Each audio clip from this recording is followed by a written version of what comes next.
Gustavo Pose, gracias por recibirnos. Bien, un gusto que estén acá. Gustavo, ¿cómo se maneja un municipio que no cuenta con apoyo ni nacional ni provincial? ¿Cómo se lleva adelante? Y para ser independientes hay que estar muy bien organizados, hay que estar muy compactos con la ciudadanía, con los vecinos, y los que deciden son los vecinos. Si los vecinos hubiesen querido que hubiese acá un intendente perfectamente alineado con el gobierno nacional, básicamente, lo hubiesen tenido.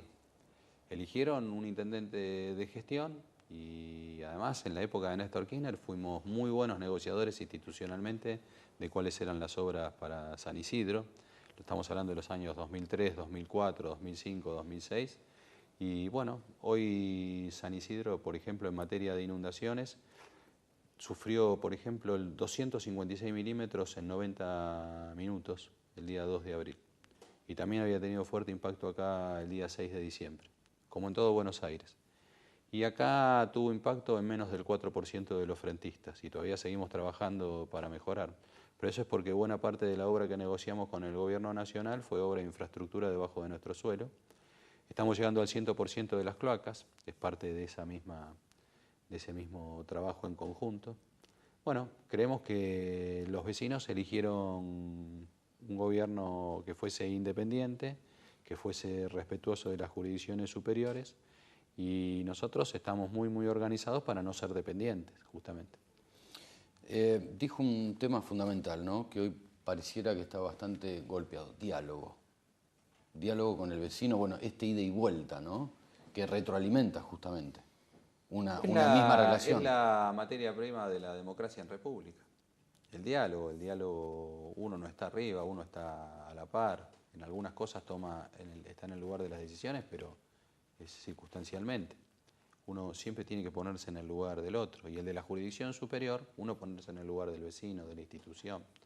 Ponerse en el lugar del gobernante de la jurisdicción superior, que también puede sufrir necesidades, pero que también tienen que entendernos. Y el gobernador, el que gobierna la jurisdicción superior, sea la nación o sea la provincia, tiene que desde esos lugares pensar cómo está sufriendo un municipio, cómo está sufriendo esos vecinos, no hacer discriminaciones. El diálogo es la base por la cual se pueden romper todos estos peligros.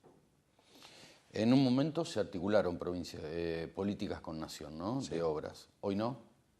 No, hoy es muy duro. Hoy es muy duro, me parece que es muy duro ya para todos, ¿no? Está como roto el diálogo, salvo en algunos muy pocos lugares que son absolutamente dependientes porque están mal organizados, porque concitan dentro además una pobreza endémica en la cual no lucharon para salir adelante de eso y que además están totalmente adscriptos y alineados al gobierno nacional y no los critico. En general ya el gobierno nacional tiene rotos los puentes con bastante el resto de la comunidad política y de los gobiernos. Dentro de esta política, ¿qué es cuál es el desafío hoy por hoy, de acuerdo al protagonismo que tomaron los intendentes en esta elección en particular? Siempre digo que hay puntos de no retorno, ¿no? Y en política también se dan, digo, de este protagonismo que seguramente va a ser en el 2015, ¿no? El desafío es poder hacer una elección que esté a la altura de lo que pide la gente. Acá hubo movilizaciones multitudinarias en todo el país. El 13 de septiembre, el 8 de noviembre, el último 18 de abril. Y la gente le pedía al gobierno nacional por la inflación, por la inseguridad, por el ataque al campo, por el ataque a la industria, por la pérdida del Poder Judicial independiente, por la necesidad de tener una prensa libre. Pero también lo que nos decía la oposición implícitamente y en la calle también nos lo comentaban y nos lo comentan hasta recién, es júntense, sumen el esfuerzo, sean inteligentes, defiéndannos. Y bueno, esto lo logramos con el Frente Renovador. Entonces, ahora el desafío es hacer bien las cosas, ser eficientes en la elección, cumplir con lo que decimos en la elección, por ejemplo, el no a la reforma de la Constitución. Todos nuestros candidatos a legisladores nacionales, ellos han firmado en escribano público y queda depositado en nuestros apoderados que de ninguna manera van a permitir la apertura de la Constitución, ni siquiera el tema de la RR, que se cree la ley que declara la necesidad de la apertura constitucional. Entonces, todos esos elementos, y ser positivos, porque muchos de los intendentes nuestros vienen del Frente por la Victoria, y son buenos intendentes y han hecho una gran obra, Entonces acá nadie va por la revancha de nadie. Es un espacio abierto, es una búsqueda común, representamos los intereses y la media de valores de nuestra sociedad y además creemos en muchos cambios que se deben dar y que son cambios positivos. Así que, bueno, el desafío es ese. La gente no quiere cambios bruscos, lo que sí quiere es paz social, quiere un país normal. ¿Y cuáles serían, Gustavo, esos cambios? Más allá de Por lo que es una ejemplo, no a la reelección, ¿no? Por ejemplo, respecto de la lucha contra la inflación, restablecer los parámetros de la economía, hacer que la economía vuelva a funcionar, que la economía vuelva a ofrecer bienes. La economía está parada por un problema de conducción, la economía es una ciencia social. La economía es la que dice que todos buscamos referencia en un horizonte común. Y la economía se paró porque es un gobierno nacional de fracturas. Si podemos colaborar desde el Congreso de la Nación para que se restablezca, se pacifique el país, la economía va a reflotar, de menor a mayor va a reflotar, va a volver la inversión. Hoy, ¿quién invertiría en la Argentina? Prácticamente nadie. Si hay paz social, si hay seguridad jurídica porque vuelve a haber un poder judicial independiente, con muchas cosas para mejorar desde la justicia, pero siempre partiendo de la base de respetar a ese poder que se lo denomina un poder sin dinero y sin espada, depende del presupuesto nacional y depende del uso de la fuerza por parte del poder político, pero es un poder independiente. Si se restablece la seguridad jurídica, si vuelve a haber un Estado de República con una prensa libre y sin ataques a la prensa, y si podemos luchar por eso desde el Congreso Nacional, nuevamente va a haber un ámbito de negocios en el país, un clima de negocios que la Argentina va a atraer porque tiene recursos naturales para la creación de sus propios polos de desarrollo, y en tal caso es un país que mira hacia adelante, un país que busca ese horizonte común. Y la cuestión de lo de la educación. La educación, hoy, ¿qué es lo que está faltando? Está faltando trabajadores técnicamente formados. Se han perdido 2 generaciones de trabajadores, en virtud, sobre todo, de un mal uso político de los planes que fueron creando una cultura de no trabajar. Hay que recuperar esa cultura y la educación es el eje fundamental, es la herramienta de transformación fundamental. Y la siguiente cuestión son las reformas del Estado. Por ejemplo, la necesidad de tener policía comunal.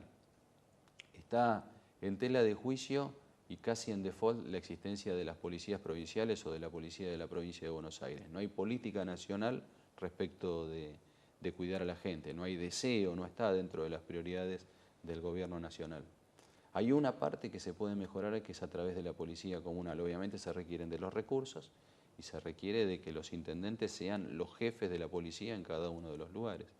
Es el electo más cercano y es de las principales necesidades que tiene la gente. Vivir tranquilos, que una familia no esté en riesgo siempre de ser mutilados por la pérdida de uno de sus miembros, de sus hijos, de sus padres, de sus hermanos. Así que el camino, insisto, es un camino de cambio, un camino positivo, es un espacio nuevo, es la primera vez que se juntan distintos orígenes del campo popular, pero en una búsqueda común. Gustavo, voy a repetir lo que nos llega a diario, ¿no? Bien. Mails que nos llegan a diario, inquietudes, ¿no? De televidentes, y muchos hablan de cómo recomponer, o sea, el deterioro institucional en nuestro país, ¿no? Bueno, la seguridad por una parte, educación, que eso también es un derecho, pero digo, transmito esta misma inquietud, ¿cómo recomponer lo que se deterioró a nivel institucional? Se requieren de 2 periodos de gobierno nacionales con una línea que sostenga las leyes, que sostenga el ejercicio de la función pública, pero con grandeza, no gobernando para el hoy solamente, sino gobernando para las siguientes generaciones. Cuando se gobierna nada más que para el hoy, se desaprovecha la herramienta que se dispone por esa única vez, que es la de ser el funcionario, el hombre, la mujer de todos los argentinos. Cuando se piensa hacia adelante, la gente empieza a ver que hay algo que trasciende el tiempo y que eso que trasciende el tiempo, además de atender el hoy, es lo que va a hacer que las siguientes generaciones puedan vivir en un país normal, en un país donde uno puede cuidar de su familia, puede cuidar de su trabajo, puede estudiar, uno luchar con el trabajo y luchar con el estudio, y que los que nos sigan sean mejores que nosotros a través de las mismas herramientas, y que los que los sigan a ellos también con trabajo y con estudio, puedan ser parte de ese camino que es el de la movilidad social ascendente. La movilidad social ascendente, insisto, es que los que nos sigan a nosotros y que los que los sigan a ellos sean mejores que nosotros y que los que nos siguen a nosotros. Que trascienda el tiempo. Eso es importante. ¿Se entiende en política eso? Y eso es, está el saqueador, el chiquitaje. ¿O hay muchos que lo entienden, digo, en política? Insisto, está el chiquitaje, está el hoy, está la cuestión cortita, pero también está lo que nos queremos, me parece que hoy ya las generaciones más jóvenes, los que pueden tener edad pero siguen siendo jóvenes adentro, que es eso de querer trascender en el tiempo a través de la pacificación de nuestro país. Y no hay otra manera de pacificarlo que con trabajo, con educación. No hay otra manera, que es todos sentir que nuestro esfuerzo vale la pena por esta generación, por nuestro hoy y por los que siguen. Entonces el sentido trascendente excede además la cuestión de lo de la política, está los que esto nos motiva la cuestión de nuestras convicciones religiosas, y están aquellos que puede ocurrir que no tengan una religión pero tienen una espiritualidad. Y esa espiritualidad sigue siendo la de poder trascender en el tiempo con la obra. Seguramente. Nos vamos a ir a una pausa, vamos a aprovechar y a abusar del tiempo, y ya en la otra vamos a hablar de lo político. Hablamos hace un momento, mencionó lo que es el Frente Renovador, la composición del Frente Renovador, pero lo vamos a dejar para el próximo bloque. Bien, con gusto.